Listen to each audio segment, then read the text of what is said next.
More of the good stuff. CliffCentral.com.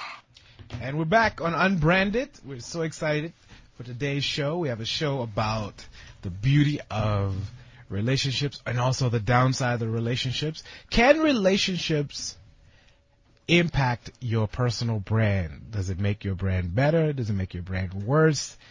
Your intimate life has an incredible impact on your career, and we know this. So we're going to talk about this on today's show. We're looking forward to engaging you. We've already got tons of sort of feedback from social media about this. Rock Sizzle says, I can't wait to hear this topic on Instagram. She says it's a great topic. So I know for a fact throughout my life, relationships have had an extraordinary impact on my own sort of personal brand. We're going to make the link between your personal brand success or failure and ultimately your relationships. If you look at people like Bobby Brown, I think most of us, without judging, can say Whitney Houston had a bit of a tough time because of Bobby's influence. But on the other hand, if you look at people like Barack Obama, many argue he would have never became president. In fact, when he was running for the Senate, Michelle Obama made the equivalent of 3,000 rand per year, and he made the equivalent of around 1 million rand. Sorry, he made 3 million rand per year, and she made the equivalent of the opposite. Bottom line is, she was far more influential. She was the breadwinner. In fact, when Barack Obama went to a law firm to sort of do his articles, she was his mentor. So she really had an extraordinary influence over Barack Obama's personal brand, and to a point that his Senate team felt that he was able to raise funds because of Michelle's solid influence. Some say she was a vice president of a hospital, so people felt safe with investing in Barack Obama's brand early, long before he became president. So relationships can have a good and a bad effect. And today we are privileged to have in studio Mr. Quinton Douman. He is a entrepreneur and a personal development expert. You can find him on www.212.co.za. See his world there. He's a happily married man, and looks like he's excited to be on the show. Are you excited to be on the show? Absolutely. Well, we're thrilled to have you in, and I really appreciate you making the time to come to Cliff Central. Thanks, man. This is your first time here? Yes, it is. Well, welcome to Cliff Central. Welcome to Unbranded. Tell us, when you look back over your life, I'm sure we know you're happily married now, but I'm sure you've had relationships that have sort of thrown you off. If you look back from the first time, how old were you when you first went on your first date, by the way? Well, I was actually 14 years old. Wow, you started. Yeah, and it wasn't even a fling. I mean, it was a serious thing. It was a serious thing. You were in a serious relationship at 14. Yeah, it lasted until I was 20 years old. Wow. You were in a 6-year relationship from 14 years old. And how did you perform in school while you were in this relationship? When I was at school. Oh, really? So it was one of those that sort of like detracted you from focusing on your actual schoolwork. Yeah, I think, you've got good distractions and bad distractions. I think, at that age, you're never too young to fall in love. So, being in love was one of those, it was a highlight in my life. And, choosing to be at school or choosing to be at home, especially during the winter time. Sure. And it just made more sense. Now, did she help inspire you to become a personal development expert? Is that the trauma from that relationship that helped inspire you to think differently about relationships? Yeah, I think, I draw a lot from that relationship, right? So I think, growing up as a young boy, I said this at my wedding, I always wanted to be ridiculously in love. Waking up on a Sunday morning back in the day, my dad was one of those guys who played songs by Manhattans and Blue Magic, the Stylistics. So it was a whole lot of love songs. So that was part of our culture. It was part of my upbringing. So being in love is something that I desired. You're a hopeless romantic? I am. Are you? I am. Okay. And the thing with that relationship, you talk about trauma. There was actually a bit of trauma. So a few months after our breakup, I was diagnosed with type 1 diabetes. Oh, wow. hmm And funny enough, I mean, when I was diagnosed, from a medical perspective, they just thought, well, it's part of your genes, it's in your family, and you always stood the chance of getting this disease. Later on, after doing some research and speaking to other professionals, it's not uncommon that a disease like diabetes can be triggered by that level of trauma. Yeah, stress and trauma, absolutely. Yeah. So, I mean, you talk about the link between that relationship and where I am now as far as my career is concerned. Has it played a role? Absolutely, yes. Okay, so let's just go back. Are you from Johannesburg? I'm from Johannesburg. I was born and raised in El Dorado Park. El Dorado Park. Yeah. You guys are feeling really proud right now. Miss South Africa is from El Dorado Park, right? Yeah. We were feeling proud even before then, but just a lot more now. It's kind of cool that El Dorado Park will be. Is she the first Miss South Africa from El Dorado Park? I believe so. Who is the most famous person from El Dorado Park? It's Miss South Africa, you, and who else? Well, I do know that there was a guy. His name is Massey. Okay. He used to be the CEO of Google South Africa, and I think he's doing fantastic things. Okay. And I speak under correction. I do believe that he's from Eldos as well. Okay. And I think a couple of the Jamali members are from there. They represented. They held the flag high for a long time. Just to be clear, I want people to know that you work on a high level of leadership. You work in organizations with directors, CEOs, and you work and ensure that people sort of thrive in their lives. That's your ultimate goal, is to make sure that there's strong leadership principles put in place for people and organizations to thrive. Yeah. And you've been able to see that there is a link between people's relationships and their ability to thrive. Yes, absolutely. Okay. And I mean on all levels. So it's not only at executive levels, but I mean at middle management and at frontline. Sure. Let's just break down the type of relationships we're talking about. There are marriages. There are people who just sort of stay in sort of a partnership, dating, like Oprah. There's a common law. I don't know. Is there a common law in South Africa where if you live? Okay, there's common law type of relationships and so forth. And then there are people who have a relationship with themselves and they prefer to say single. So these are the sort of three types of relationships we're going to explore and how they impact your personal brand. You've chosen to get married, and you've been married for 4 years. Yes. And you feel that your marriage has helped elevate your personal brand and help elevate your career. No doubt. You guys actually work in a business together. Yes, we do. Okay.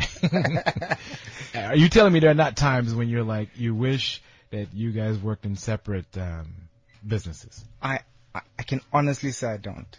There are never times. Never. The thing is, remember, our business is not office bound. Okay. We're in a learning and development world. Our clients are all over South Africa.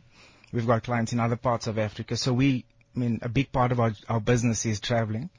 So there are times where we travel separately, and there are times where we travel together. So I think just from a space perspective, there's a nice balance of, I still do get time to miss her, but without any fear of contradiction, moments spent with her, those are my highlights. And you prefer, if you had to travel for business, that she come along? Oh, yes. You much prefer that? Yeah. Okay. All right, cool. So, one of the things I want to speak about is the types of influence that a relationship has on the brand. So you have your public perception dynamics. If you look throughout history and you look through, royalty used to choose who you were going to marry. If you were a princess, they would go to the neighboring sort of royal tribe and they would bring together to be able to ensure that we bring resources, we be able to bring power, etc. In many sort of cultures, people choose for you. And part of the reason why they choose for you, they feel, though, that this idea of you just sort of falling in love at the club may not have the best impact on our family legacy. So they're more and more interested in sort of the heritage of the family and what that brings. Some people believe that the network that the partner brings is important. The other influence you can have is your sort of private sort of home life, in terms of how that person sort of inspires you to want to get up and work and so forth. So you get your public, your private, your network, your heritage. All of these things are a major influence in your decision to get married. Did any of these play a part when you were thinking about before you ask your wife to spend the rest of her life with you? Which of these areas played the most, or was it just sort of love? Yeah, it's interesting that you use the word choose. It's ironic actually, because I posted the other day that I'm not the guy her daddy would have chosen for her. I mean, I'll say that openly and respectfully, but had it been that kind of situation, they would have chosen somebody a lot more eligible. And describe the type of guy her father would have chosen. What I think. I mean, Yeah. I don't know for sure, but I think. Just kind of what you think, yeah. So I think somebody who he knew with absolute certainty would guarantee a good future for his daughter. Okay. I think with me, the jury was still out. He wasn't too sure. So I think that's one thing. And just, you know, you look at a young, beautiful woman, you know, she's educated, she's got a good family. You don't want to really choose somebody with baggage. And I mean, I had enough baggage, to last a lifetime. Okay. So if you say which one influenced it, I think I have to be honest and say it was just love. You know, I watched a woman choose me against maybe even her better judgment, also against recommendations from some of her family members. And I'll go as far as to say something spectacular happens in a man when another human being is willing to lay her life on the line like that. Okay. Do you know what I'm saying? It's unreal actually. Wow. Because you look at this woman and you already put her on a pedestal. You think, wow, this is an awesome human being. And then this same awesome human being says no to everybody that says don't be with him. And she says, I believe that there's something magical about this individual. And you know what? So whether you believe it or not, you know, you tend to rise to the occasion. Sure. So, yeah, I'll say that I'm better now because of that. Do you think you're rare? Your relationship is rare. The divorce rates are rising at an astronomical rate. There was a study done that shows that South Africa is going through literally almost there's a spike in divorce rates that is almost like shocking the nation.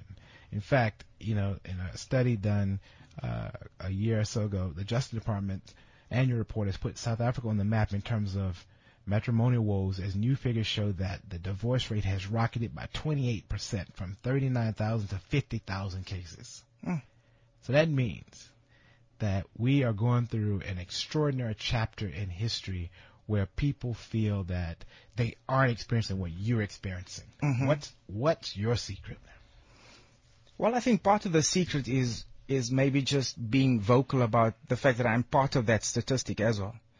This is not my first marriage. Okay. And I was part of that statistic. And in fact, when I was going through a divorce, my case number at the divorce court was case number 1172 something. And I remember asking the guy, how do you guys come up with these case numbers? And he said, for this year, this is divorce case number 1172, whatever it was. I'm like, damn. Wow. He also then went on to say that the divorce rate spikes around January. Oh, really? Every year, yeah. Okay.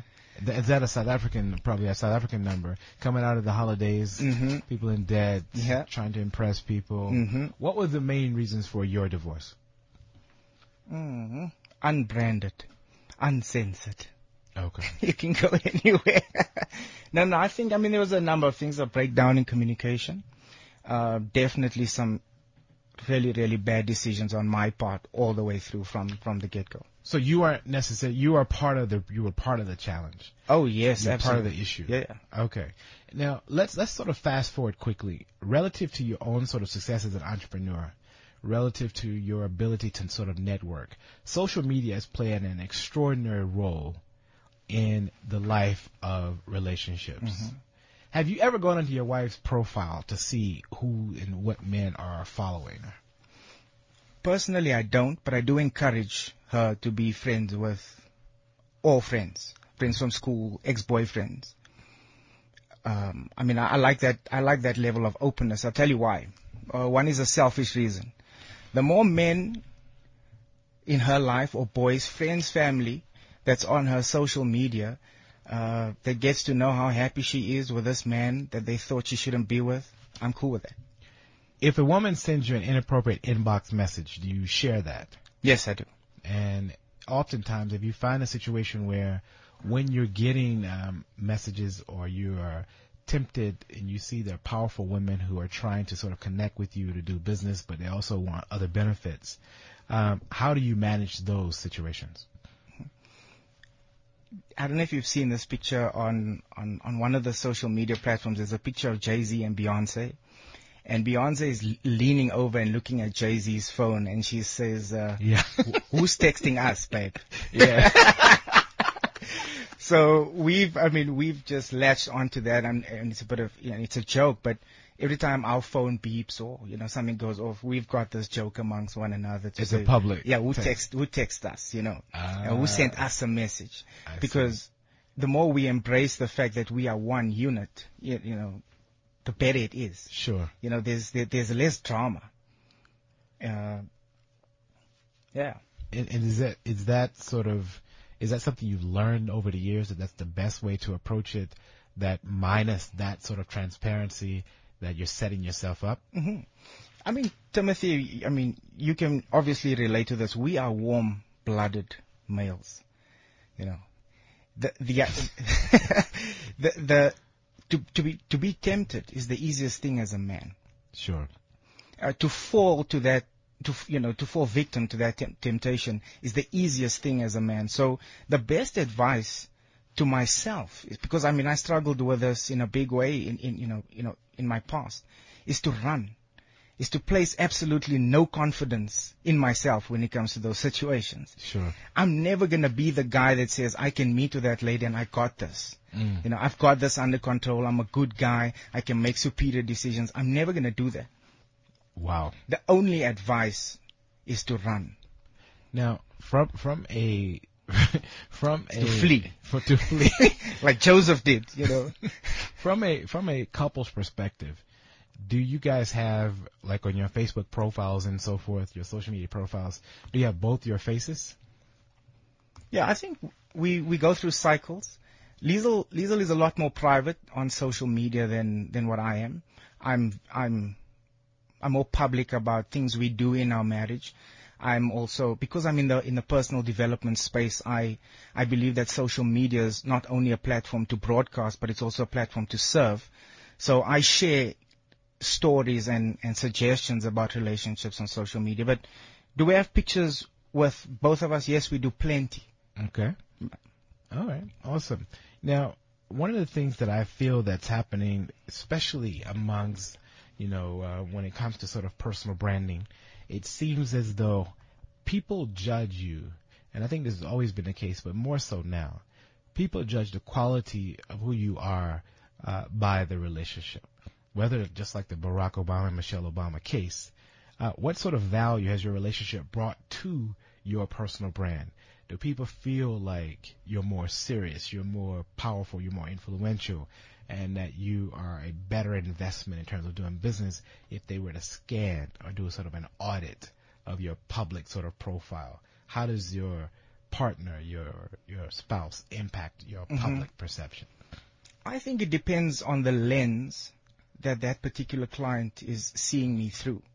So if it is a young marketing executive that's also single, they may require you to do a lot more traveling for the business. They may see you as being a married man as maybe less of the ideal candidate because you don't have the freedom that, let's say, a single entrepreneur has. But then if you've got a client who, is about to make a decision on you, and he happens to be a married man and he happens to be a family man, So it all depends on the client's highest value. I just think the world is so nice and diverse now that people have different values. And, I mean, I've got single friends and associates who are extremely successful. I've got clients who are not married, who are extremely successful in their careers as well. So I think it depends a lot on their lens and their expectations. I came across a study of the 10 most divorced nations. The USA, 53% getting divorced. France, 55%. Cuba, 56%. Estonia, 58%.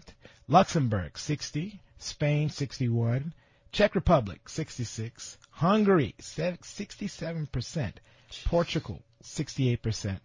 And the number one most divorced nation is Belgium at 71%. Wow. You feel strong enough in your relationship that if you guys moved to Belgium, you'd make it? Yeah, I mean, I have to believe that our marriage transcends location, man. Okay. All right, cool. Now, when you're advising clients, and if a client were to ask you straight up that should they delay, you have a client, he's a young sort of MBA student, about 25 years old. He's graduated from one of the top MBA, and he's saying, should I get married now, or should I wait till I'm about 30 like the rest? Most people are waiting a little bit longer. Mm-hmm. What would you advise a 25-year-old relative to getting married? Well, I think my advice is going to be biased because of how I believe in the institution of marriage. Okay. But one of the questions I'll ask him before I give him advice is, what has been the greatest conflict he's experienced in that relationship to date? Now, this person, let me paint the picture a bit clear. Mm-hmm. This person just met someone. Oh, and hell he sees that there's a potential. Should he just sort of back up and focus on his career, or should he invest time into this relationship? Oh, so your question is not should he just start making plans to get married? No. Should he think about over the next sort of year, invested so much, or should he wait and just have fun, sow his royal oats, and just enjoy life and be a business person and conquer the world, and then think about getting into a serious relationship? Mm-hmm. Well, wherever the guy is, again, it's hard to give advice without asking a few questions. Okay. One of the questions, because I believe in value-based decision-making, would be trying to understand what his highest values are. So if I get a sense that he values his career above everything, or, if I get the sense that he values family and relationships above everything, that would allow me to better guide him or better advise him. The problem is if your highest value is self-actualization as an individual, or becoming really successful in your career, then you need to know that if your relationship with your potential wife is going to come second or third or fourth to that, then it will suffer. Okay. When we come back after the break, we have actually a special song for you and your wife that you guys seem to be working it out. We have, we're going to talk specifically about why people tend to stay single and why statistics show that single people are thriving and doing better in their careers. Well, we got this song by Tyrese, Best of Me. We'll be right back. I am the future of South Africa. On my shoulders, I carry the hopes and dreams of generations to come. I'm eager to learn, but even more eager to use my knowledge for good. I know that it's not where I come from, but where I'm going to that really matters. At Sibanye Gold, we believe our youth is worth its weight in gold, which is why we are so committed to developing, nurturing, and grooming our young people into future leaders. Sibanye Gold, we are one. CliffCentral.com.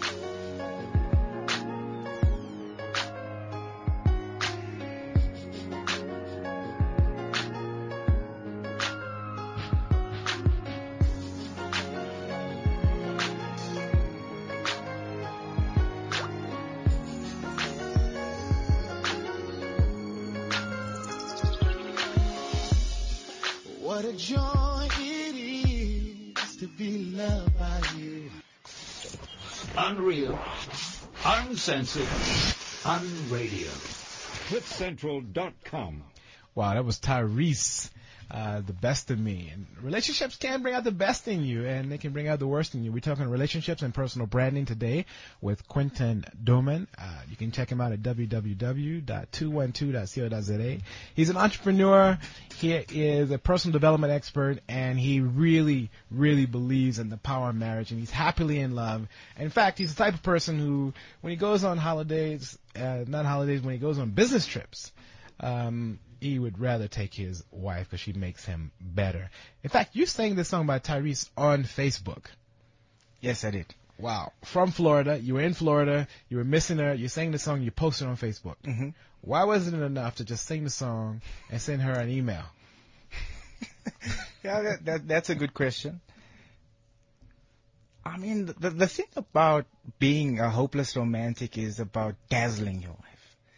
It's about like blowing her socks off. So I think singing just to her would have been fine. But to know that I did it publicly on my social media platform, I know created a bit of an edge for her. So she needed that. Does she need this public affirmation? My wife's not insecure, Tim. Okay. Yeah, but I think any woman enjoys that kind of recognition from her man. I mean, the one thing I've learned is that when a woman knows that she's not your only, it shows up in the relationship. Sure. And these kind of things is not to handle insecurities, but it's to reaffirm that she's my one and only. Sure. And not only for her, but for me. Okay. You know, so the more you do this kind of thing, you know, appreciating your wife, the more meaning it has for you as well. So one study showed that the downside of this sort of public affirmation is that it attracts women to you. Mm-hmm.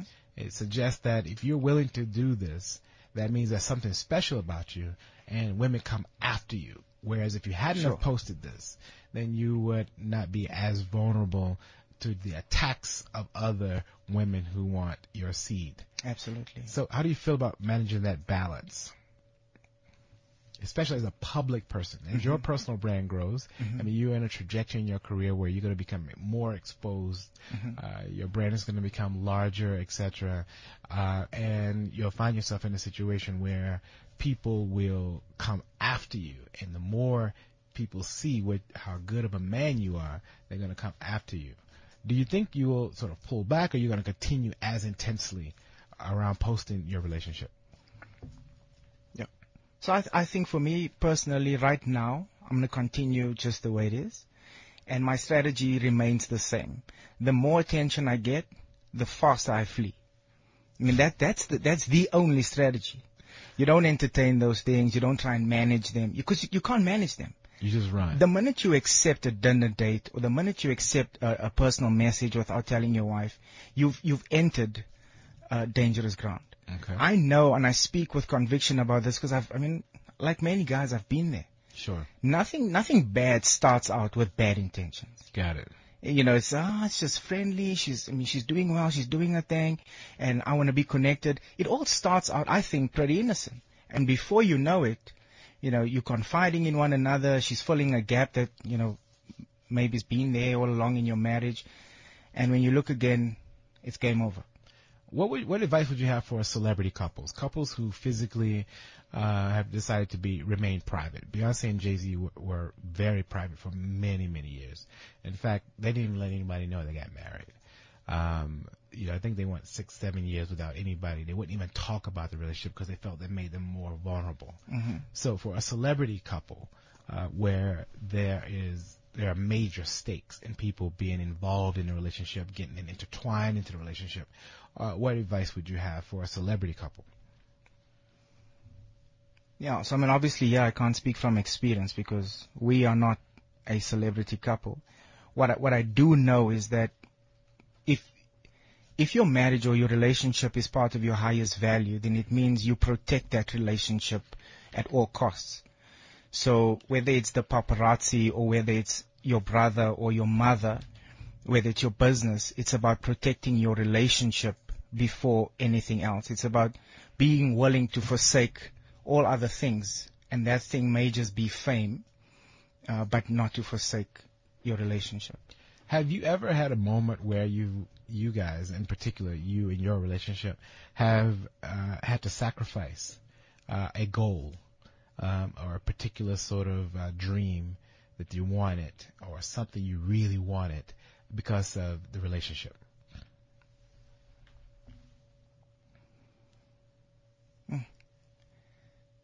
I personally haven't. Okay. You know, I want to say boldly that I don't think my wife has had to sacrifice that as well.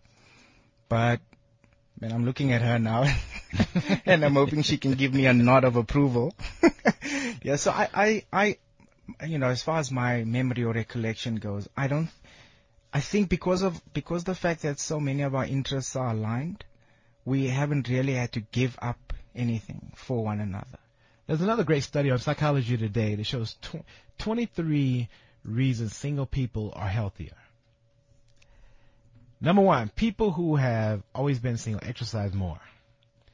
I saw online where you guys exercise together. Mm-hmm. So you throw this study completely out the water. Number three, I saw a funny one. Women who get married get fatter.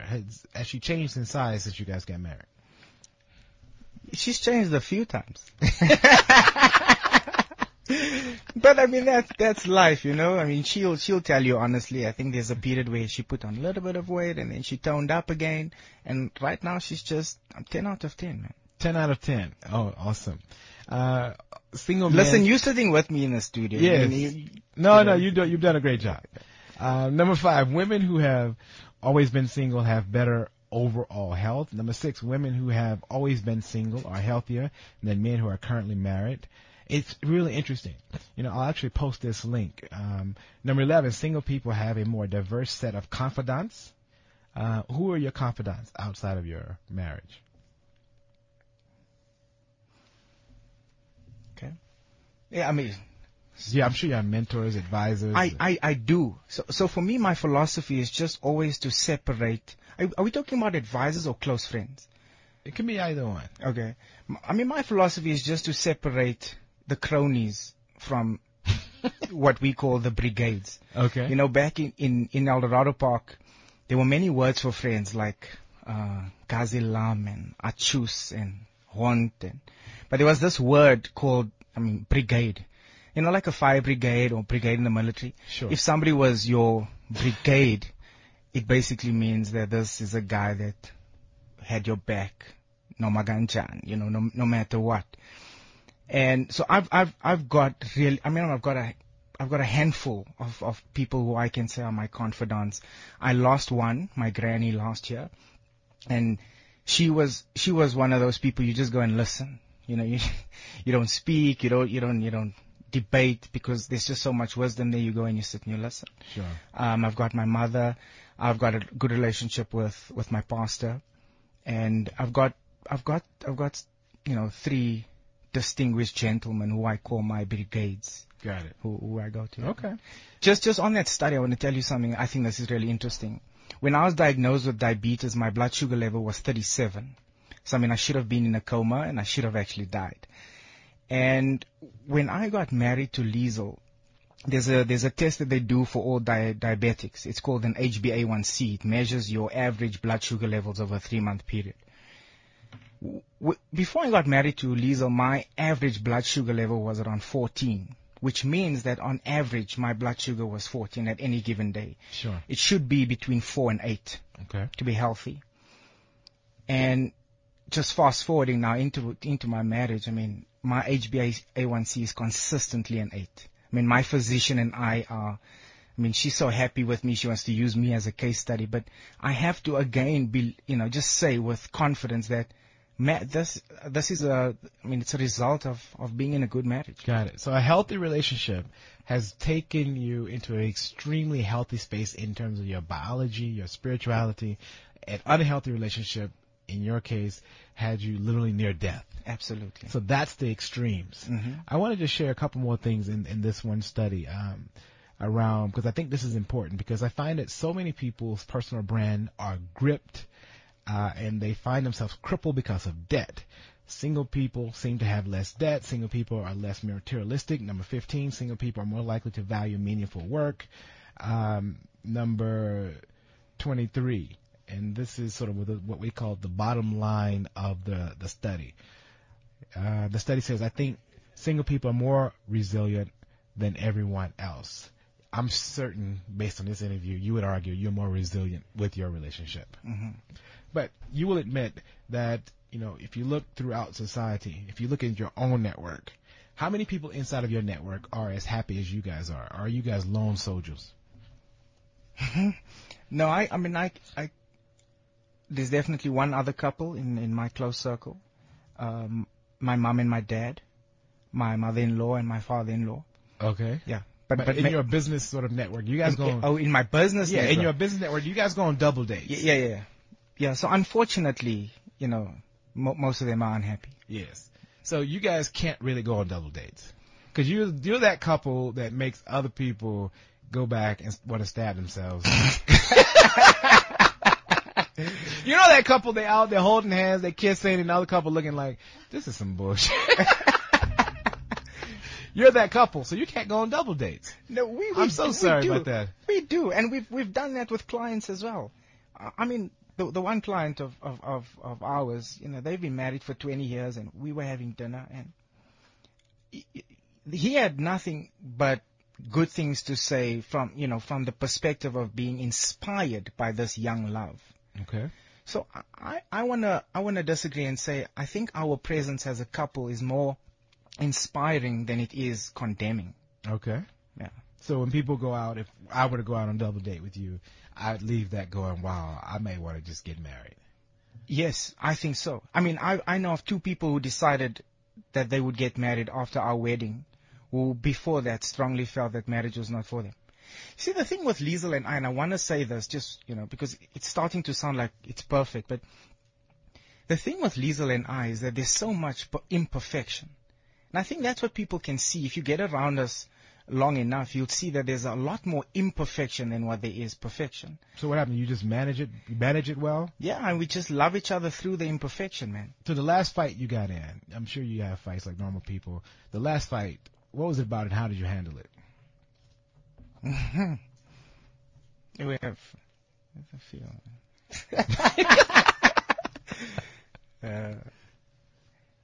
Maybe not the last one, but can I tell you about a significant one? Yes, sure. Your mother-in-law and your wife don't always see eye to eye. Sure. Okay. So here's my thing. If my mom and my wife are not getting along, I always choose my wife's part publicly. Okay. Wow. Always. And my mom knows that. So it doesn't matter whether my wife's right or wrong. I'm gonna choose her over my mother every day, all day of the week. However, when we get back home, Liesel and I are gonna have a long conversation about that dispute between her and my mother. Okay. So she knows that publicly she's my number one. Whether it's my sister, my mother, I don't care. But back home, we're gonna have, and I mean, because that's life. We chat about these disputes. So we'll go home and we'll discuss. So what exactly is it that my mother said that made you feel that way? Is it possible that you could be seeing this the wrong way? Have you tried seeing it from her perspective? Okay. If you had, and that's very powerful. Thanks for sharing that, because, that bond that you put out publicly, your unit. But when you get home, you'll debate, you'll chat about it. It could get intense, whatever. But the bottom line is you're looking at the whole. Mm-hmm. You're thinking about the whole to sort of cure yourself. If you had in a room, people who are single, high profile people who are single, people like Gareth Cliff, people like Oprah, people like myself, and we were sitting there on the couch and you were sitting there to do a talk. Mm-hmm.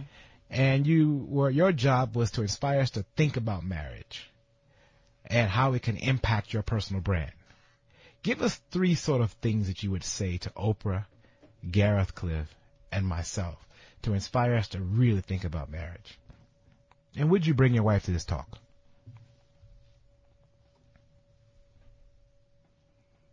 Yeah, I think I'd bring her with, so that if people wanted to validate what I'm saying, they could ask her the questions. I'm a spiritual guy, and I've experienced the power of praying to God together with my wife. Okay. So I understand that not everybody believes in God, or not everybody's Christian. But it's one of the things that's very true to me. I've heard before that when a married couple, when husband and wife come together in agreement, there's power. And I've been a beneficiary of that level of power. So I think that's one of the things that I'd share. Oprah would say, sorry, I've got a whole lot of power. Yeah. And she's like, this thing of power, I've got too much power. Gareth is like, you know what, I started a whole sort of station, and I'm giving people opportunities. That's a whole lot of power. I've got 1 million followers. I'd be like, I published 3 best-selling books. I've got a lot of power. This power thing, move on to your second point, please. Okay. I'll just move swiftly along. I've done so many personal development engagements. And the thing is, even the most successful people that I know, and I've interviewed some really, really successful people, lack in certain areas of their lives. Okay. So whether they have power professionally, or whether they have power financially, I can assure you that there's one area of their life that may not be as empowered as the others. And that's maybe the power I'm talking about. The second point is, interdependence will always kick independence butt. Independent people do it for themselves, by themselves, because they can, and very often because they want to. Liesl and I are not together because we can't be independent. Liesl and I are together because we prefer interdependence. Yes. So I enjoy depending on her. Got it. And I enjoy the fact that she depends on me. Okay. There is something that happens in your life when you relinquish a little bit of control. And you hand it over trustingly to another human being. I can see Oprah's face now. She's intense now. She's zoomed in. She's looking at you. She's looking at your wife. She's looking at you. She's looking at your wife and going, maybe I need to get rid of Steph.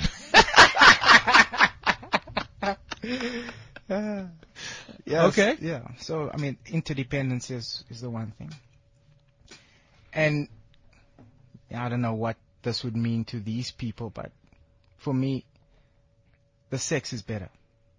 The sex is better when you are married. Yeah. You feel safer. You feel... Yeah. Yeah.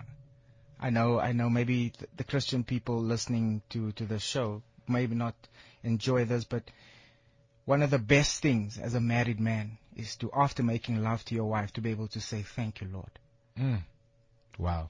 That's powerful. Because, that is an intimacy that I believe was designed by God. And I know from having sexual, engagements previously, there was always a little bit of guilt and a little bit of shame attached to sex. Wow. But being with somebody in a marriage, and then being able to say, God, that was good. Just it feels right now. I'm with you. Yeah. I'm with you. Quinton, thank you very much. I think you guys need to do some DVDs, some video around, sort of the hard truth you've shared today around how it's impacted your personal brand. Because, ultimately, to people to see you, whether you write books or DVDs or whatever you do, your story is very inspiring. Clearly there are people out there that could use it. I was looking on Facebook. There are people out there who just saying, look, I'm much better off single. Ayada from Twitter was like, I'm much better off. Prince on Twitter was like, I just could not find the support. So people out there need examples like yourself. So I want to thank you for coming on. Thank you. People can check you out at www.212.co.za. They can contact you and engage you on your leadership work, and maybe perhaps partner and collaborate with you on your entrepreneurial work as well. We really support what you're doing. We believe in what you're doing, and thanks for your lovely wife for coming into the studio as well. Thank you. And your Twitter, people can follow you at QUE Douman, Douman, yeah. Douman, DOUMAN. Thank you so much for coming on. Cool, man. Thank you.